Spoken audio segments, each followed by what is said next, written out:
You know, I like to think of myself as a professional. I like to believe that I can look beyond how bad something truly is and I can just turn my brain off and, just admire it for what it is and try to be fair and objective and all this wonderful good stuff. And looking back in hindsight, maybe I was a little rough on a couple of things. Not Beauty and the Beast, Star Wars, or stuff like that. Or especially Ghostbusters 2016. No, no, no, no. That stuff still deserves it. But in the grand scheme of things, when I look back on Cowboy Bebop, which I've had to rewrite what I want to do for that one a couple of times, because, on rewatch and completely forgetting that the original exists, they have some merits and some decent things in there. I'm gonna get killed for that, but that's not what I'm here for right now, and that's a little bit ways down the road. Instead, I'm here talking about Crunchyroll's original anime, not really, High Guardian Spice. Now, before I discuss as to why I am currently holding a shot glass, and why I am currently holding multiple things of alcohol right here, I'll get to that in a second. But until then, High Guardian Spice was a Crunchyroll original anime, originally was pitched back when Crunchyroll was having a lot of problems. Crunchyroll was on the decline and they needed money after it came out that their animators were underpaid. Because they are. Sorry guys, animators don't exactly make that much money for the amount of work they make. Mangakas, manga writers, and comic book writers too also really don't get that much, which is why a lot of them dabble in other areas. So, it was understandable that a lot of the Crunchyroll people out there wanted to give money to Crunchyroll to help pay for their animators, and thus they promised original series. One of them being Fena Pirate Princess, which sounds like a weird name, but actually was a lot of fun. Action there was cool. I'm a sucker for pirates. Wish One Piece kind of went back to that. Shots fired? Maybe. But, I joke. I watched like the first 200 episodes and I stopped. But still, I don't want to talk about anything besides this garbage. Not Fena Pirate Princess. That was actually fun. But the first one that came out was High Guardian Spice. When I say came out, I mean it was the first one they announced. Now this was announced, if I remember correctly, around 2017, 2018 was when the trailer got released. And I say trailer in the most loosest sense of the words, because it was nothing but the creators and the animators and the creator himself, Ray, what's his last name? Rodriguez. Ray Rodriguez, basically saying how this show is going to revolutionize the way shows are made. That we have an all-female writing staff, an all-female producers, or the majority female producers. I think they added someone on later on. And I guess technically Rodriguez is a trans male, so was female, so not maybe, long story there. But a majority female animating team and majority female actresses. Because that's equality, right? When there's a majority, you don't know what words mean, do you? But do I care? Nope. I liked Annihilation. That was majority female. There's a lot of stuff. I don't care if it's majority female. Freaking the old Sailor Moon stuff, actually, when you look past the skirts and whatnot, actually wasn't bad once it got to some of the more darker stuff if you watch the subs. I only saw one arc because somebody told me to, but it wasn't bad. Except when people died. That was a little tough. So, beyond all that... Hold on a second, guys. Yep. Had to make sure... Don't fall. Okay. I'm not even drinking yet. This is great. So, High Guardian Spice was supposed to be Crunchyroll original that got offshoot to another animation studio. So, when the entire trailer was all these people talking about how big the show is and how great it is and how we have all this representation and it's representation and representation. Hey, did we mention representation? We're going to tell stories nobody's told before because we're representing people. What's the story? No, I'm serious. What's the story? Pitch it to me. I don't care you have all this. I don't care. We have an all-male writing staff. We have an all-male this. Cool. What do you do? We have an all-male... It doesn't matter. Who does the best job should do the best job. I have said that time and time again.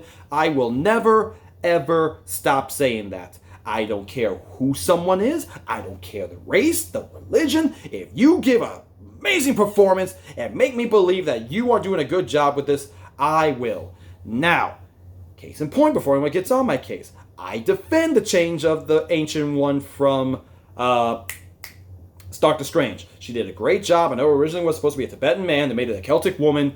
She killed the role. I'm not going to downplay it. Michael B. Jordan being the Human Torch, don't care if he's black. He did a fine job of what he had available. The movie was garbage. He didn't exactly give the best Johnny Storm ever, but the movie didn't give a good Johnny Storm, so I don't blame him for that. And heck, apparently I found out some of the other stuff. They also switched the roles of certain genders and whatnot, and characters and comics and whatnot. They changed Pitch in the new Voltron. They turned him into a female, except she tried to pretend to be a male to sneak in because she was trying to hide who she was to help find her brother. Long story. Still, cool characters. A lot of fun. Until Voltron near the end kind of got a little bad, but we don't talk about that. I mean, the first couple seasons were good. So, case in point, while I'm avoiding all this, you see I don't care as long as you tell me what the point of your story is. And when you spend, I forget how long that trailer was, but just mentioning how we're going to tell stories that no one's ever seen. This is stuff that we've never seen before. We're going to revolutionize stuff. And you tell me nothing. You are not giving me anything to work with. And when you go the extra mile, because I didn't even care. I just was like, oh, whatever. I didn't even know the whole drama. But apparently Crunchyroll fans were pissed. Because this animation is an anime they offshot it to another animation studio. So because of that, now the Crunchyroll fans are mad. And they're like, we didn't pay money for this. You said you were increasing our rates to help pay your animators. And you lied to us. Now, granted, the creators of High Guardian Spice didn't lie to them. I want that on record. They weren't the ones lying. They weren't the ones manipulating. They were just given the chance. Ray Rodriguez got a chance to see his creation brought to life. And, you know, he had been working on this stuff for a long time, apparently in comic form and some other story stuff, which would have gone into season 2 if it was a thing, which I don't think it is. So we'll move on past when I cover the end. So, let's just say people weren't happy. It got downvoted back at the time when YouTube had a dislike button. I know! One that actually showed you how many people disliked something. Go ahead, downvote me, I don't care. No one will ever see it. Except I'll see it, but whatever. Not to believe it was that long ago that we actually had that, but...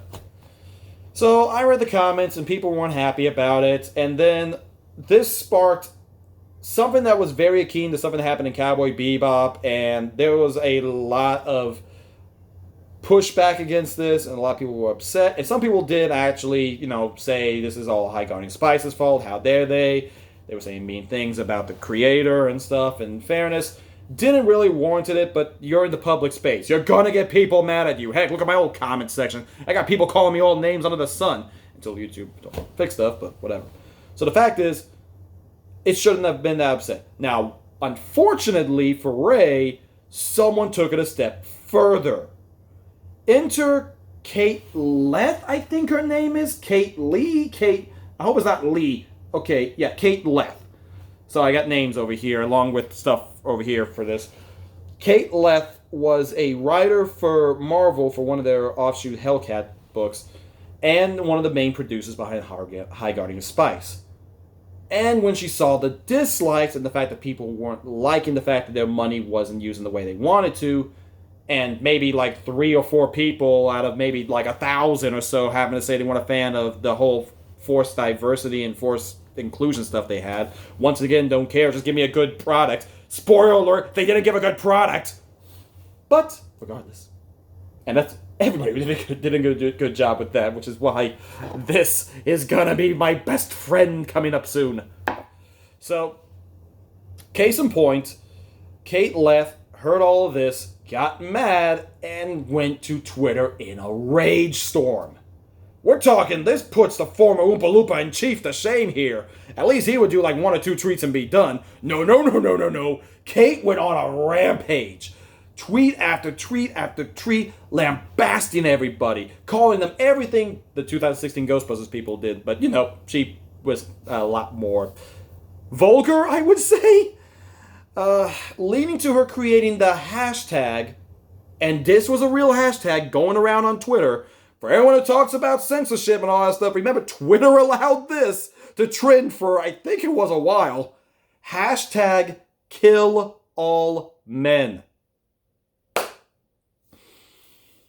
I don't care what you put after that. Hashtag kill all men, kill all women, kill all blank, kill all people who like Hawaiian pizza. No, you should not be advocating for that at all. I don't care if you were advocating for the Kill Mosquito campaign. No, you shouldn't be doing this. But she went on and just were blocking people, blasting, trying to get people doxxed, apparently. Allegedly, I have no proof on that.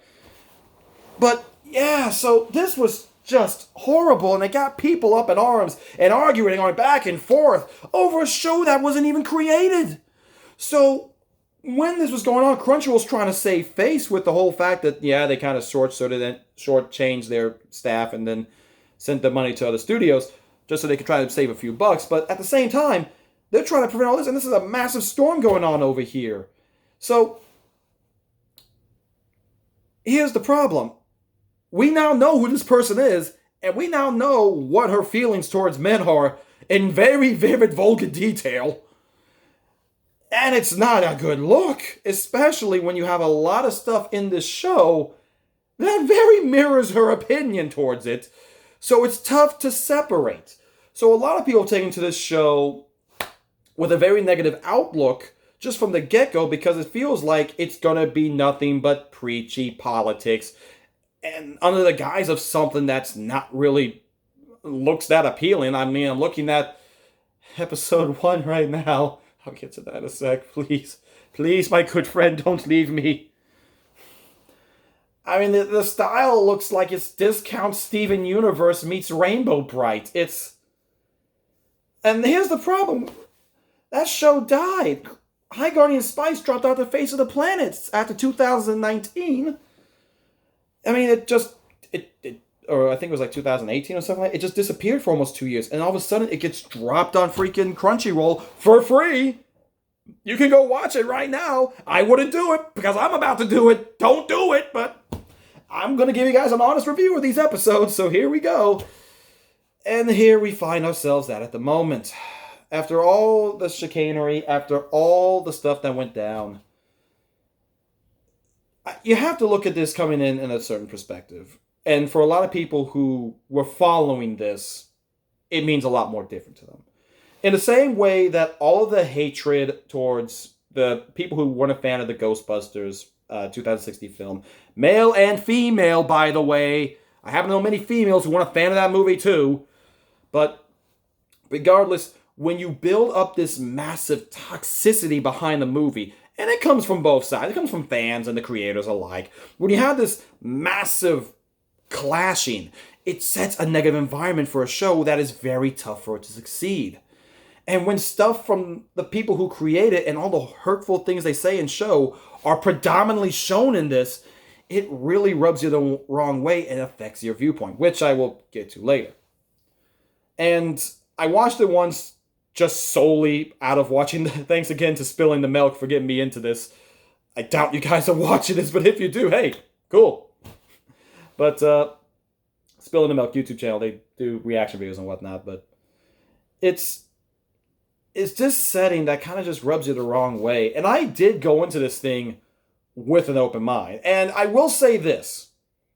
There are things in this show, after watching it 2 times through, there are things in here that aren't bad. I wouldn't say they're inherently good, with a few maybe things here or there. Like you can see the idea being good, but the execution needs to be done very carefully and very prolonged. And I have seen it done better. Like, this is supposed to be the big LGBTQ plus all that representation in shows. I've seen that in other shows done very well.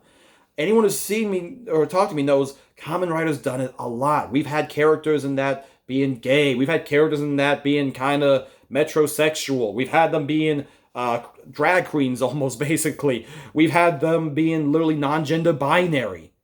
Yeah, we have that. And the great thing about those characters was that wasn't their only characteristic. There was more to them than that. So when you're setting this up, it's really tough to separate. But there are some things here that are legitimately good. To an extent. I'm being nicer as this goes on, and I think once I start doing the next thing, it's going to be worse. Because going through with these one by one would get painful, and I might burn out. And I get the feeling you guys want to see me go all out on this. So in honor of Spilling the Milk going through this, and getting me once again, because I love rewatching their whole retrospective of it, but they do little cuts, I'm instead going to follow their drinking rules For those of you who don't know, welcome to the... now you've read the title. Welcome to the High Guardian Spice Bad Review Drinking Game. Don't do it if you're under 21, and don't do it especially irresponsibly. This is for gag purposes only, and I am going to be doing this responsibly. That's why I have this stuff here, too, just to make sure I don't do anything stupid. Doing this responsibly for a bit doesn't mean you do it stupid out there. I want no one getting hurt, I want no one doing something stupid, and I definitely don't want anybody watching this show, but we'll deal with that when the time comes. So, in honor of that, I am going to watch... The current plan is 2, maybe 3, because there's 12 episodes, so try to do them in segments, in a row with the drinking game rules as stated. Take 1 drink every time a herb name is mentioned. Now, granted by that's because the name High Guardian Spice is because all the characters they think are named after spices, rosemary, thyme, parsley, and sage. Any of you happen to know that none of those are spices? They're herbs. So, yeah, so that one I'm not going to do. They said it, I'm not doing that. Because everybody's named after an herb, not a spice in some way. So, yeah. Anytime Squid Boy appears, he's an interesting character we will get to. He's not in the first one, so I have some time to prepare before he shows up. Acts of violence, because like we mentioned, this is mature. This anime, this is supposed to teach LGBTQ plus stuff, is rated MA, so it's not for kids, even though it looks like it's shown from Rainbow Bright's vomit on Steven Universe. It's actually supposed to be for adults. This is mature for the people who watch something like Goblin Slayer, or Berserk, or Devilman Crybaby. This is the real, raw, dirty stuff. Spoiler alert, there's not that much, so I think I'll be safe there. But yeah, so if there's any acts of violence, and I'm actually going to incorporate that to any acts of violence that the characters could cause on each other, because somebody almost decapitates somebody, and I'm going to call that an act of violence, even though it was an act of stupidity. But if I put on act of stupidity here, there will no longer be a $1 critic. There will be a kidney stone. Not even a kidney stone. That'd be freaking dead meat. Well, that's not even get funny. Yeah, that would... There's a lot of stupid in this, and I'll get to that when the time comes. Yep, so another drink for anytime anything gay happens. I'm going to need more water.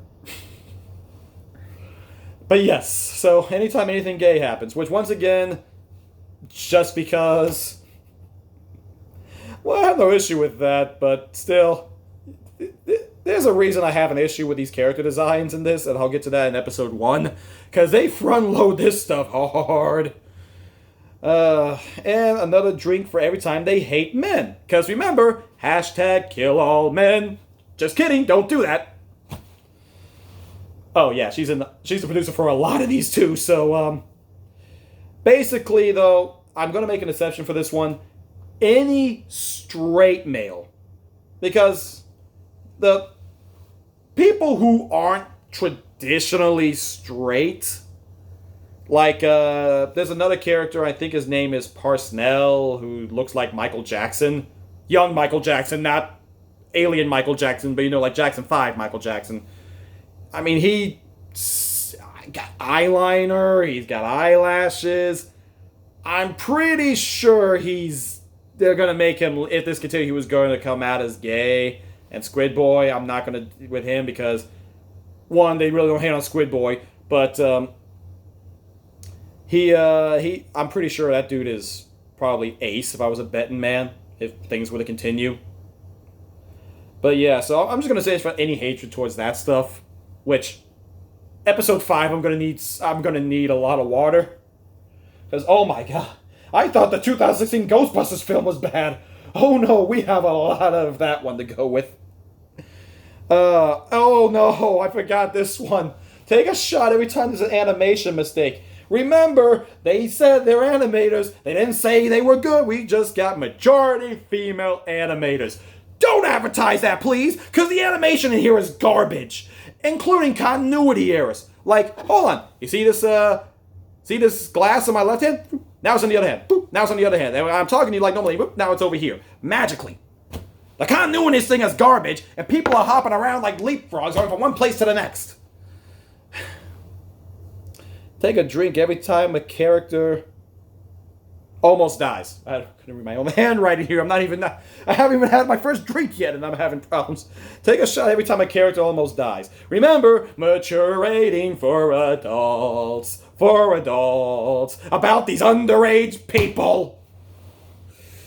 I might lose my mind during this because I'm actually trying to get through this as fast as possible, even though this is taking now 20 minutes to just explain the details of this. But I am going to have some fun. Because after this, I am going to review my favorite series, and I got to get through this one. This is the gauntlet to get to the golden apple at the end. The one doesn't, cause the Trojan War. Also, take a shot every time something mature happens. So anything that goes against the mature content warnings, or any swearing, any blood, any violence, any grotesque sexuality, I guess. I don't know. Something that would put it on the MA rating. Once again, Goblin Slayer, Berserk, South Park, all this stuff, that's TVMA. This is the same level of writing and caliber as that. Game of Thrones is rated MA like this stuff. At least I think Game of Thrones is rated MA. Yeah, no, it has to be. It has to be. Unless there's another rating I'm not aware of. And then take 2 shots every time someone kisses. Now, that could be anybody. Straight, gay, kissing yourself in the mirror. I'm going to count that. I don't think anybody does that, though, but whatever.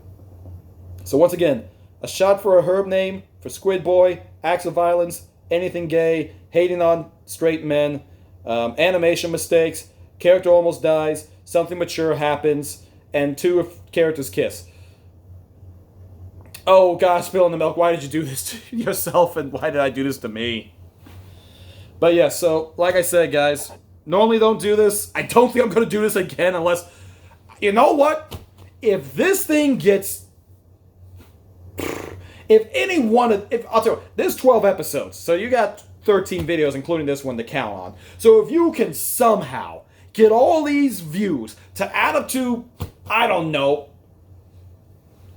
25,000, or, like 15,000. That's about over 1,000 per view. If you can somehow get this to that, I'll continue on this trend. Find me something bad. Find me some drinking game rules, and we'll have fun with that. But until that happens, this is a one-time, technically 12-time thing, and it's gonna be painful. We're gonna have fun. Maybe. I don't know. Maybe this will be better on the 3rd watch. Maybe 3 is the magic number. I don't know.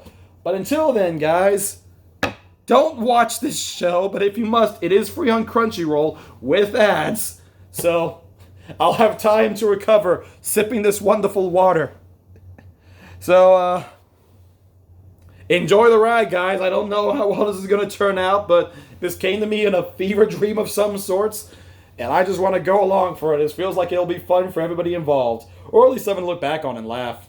So, with all that said, guys, tune in next time, when I will be reviewing episode 1 of High Guardian Spice. Enjoy the drinking game rules responsibly, y'all. And until next time, later.